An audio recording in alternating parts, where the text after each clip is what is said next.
तासाभरात पूर्ण होणार 1000 किलोमीटरचा प्रवास। होय, बरोबर ऐकलं।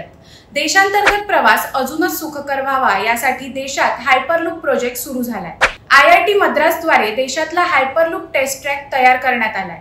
या तंत्रामुळे दिल्ली ते जयपूर प्रवास अवघ्या 30 मिनिटात करता येणार आहे। पण ही हायपरलूप सिस्टीम नेमकी कशी काम करते जाणून घेऊया सविस्तर। IIT मद्रासने भारतीय रेल्वेच्या मदतीने हायपरलूप टेस्ट ट्रॅक तयार करण्यात यश मिळवलंय।